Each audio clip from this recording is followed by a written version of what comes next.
Hey everyone, it's Rosa Helen here with Intero Real Estate. Last month, I did a special on spotlighting a small business, a flower shop in downtown Campbell.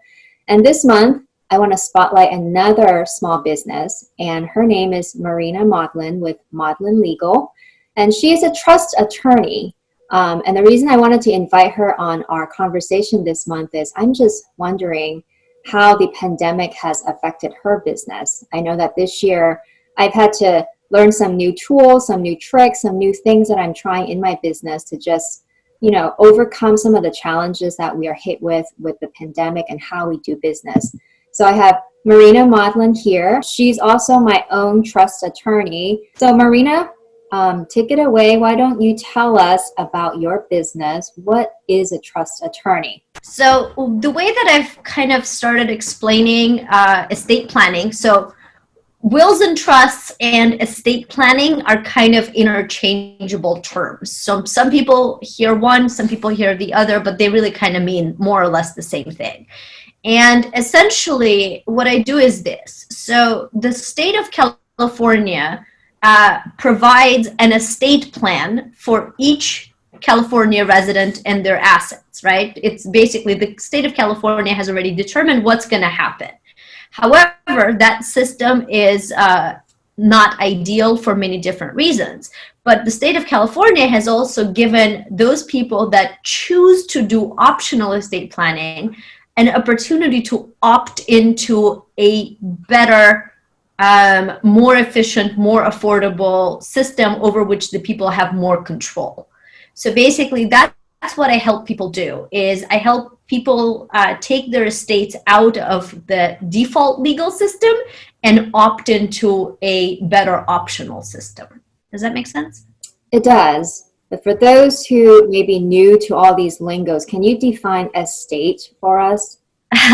Estate is basically all the assets that you own. So estate is, I know in a non-legal language, estate, you think a castle overlooking a lake, but really estate is basically all of your assets. So starting with obviously your real estate, your house, your vacation home, your rental property, and ending with, your living room furniture. All of those things combine together to form your estate.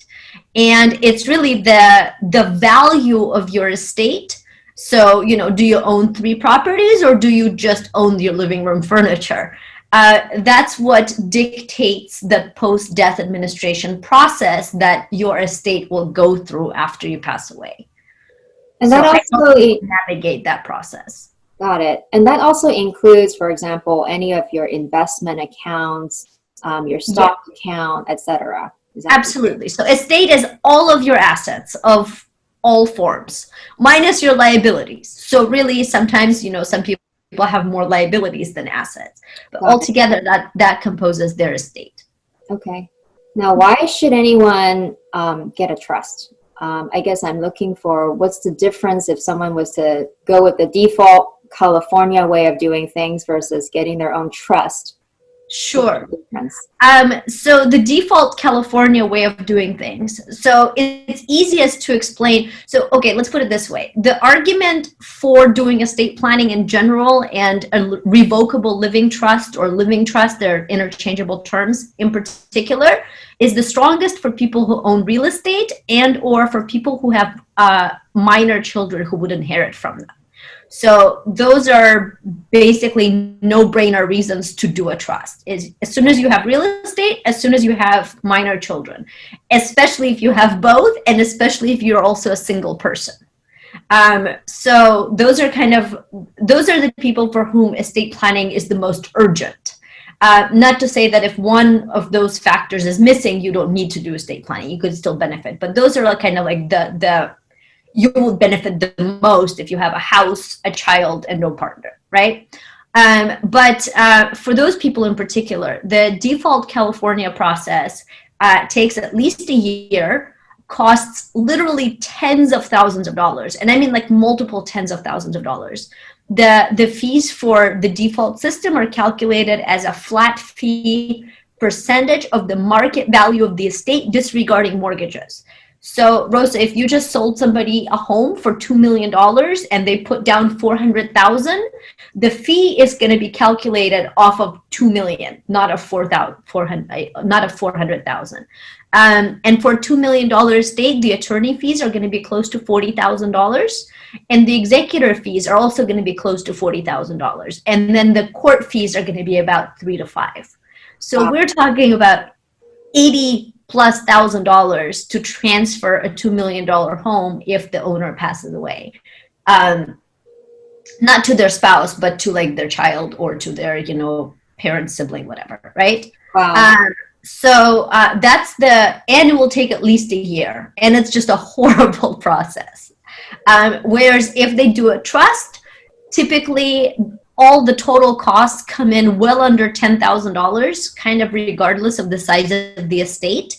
And that $10,000, it basically includes the planning and the post-death administration, right? And we can do it in as quickly as 4 months, and there's actually exponentially less work to do. And then also the kind of obvious other reason to opt into the optional estate planning trust system as opposed to probate is in the optional system, you actually get to decide who inherits from you. Whereas in the default system, the state has already predetermined that. So if you have a family where it's all going to your husband and then you guys just have 2 shared kids and then it's all going to those 2 shared kids, then you'll be fine with the default. But if you have any departure from that, then the default is probably not what you want. So if you have not a husband, but a significant other, maybe a partner of 30 years, some people do, if you don't do your estate planning and then you die, your partner of 30 years gets nothing, even if your nearest living relative is a 5th cousin that you haven't spoken to in 30 years. It will go to that person. Also, if you have separate children, like you have some children and your husband has some children from different marriage, that's a really complicated situation that the default rules will not make you happy if you look into them. Are people planning for the future more? How has this pandemic have influenced you, affected your business? So basically, like the first month was like this really intense panic, which kind of showed itself different ways from person to person, some better, some worse. And then I think by like maybe early May, everything got like really eerie quiet. And my interpretation of that, obviously I don't know, but my sense was that like people kind of lost hope that this is really going to end, right? Because in the beginning they just told us, oh, it's like for 3 weeks, right? Like it's for 4 weeks. Mm-hmm. But then like by early May, it was clear that like all deadlines have passed and nothing has changed. And so I think people kind of started getting used to things.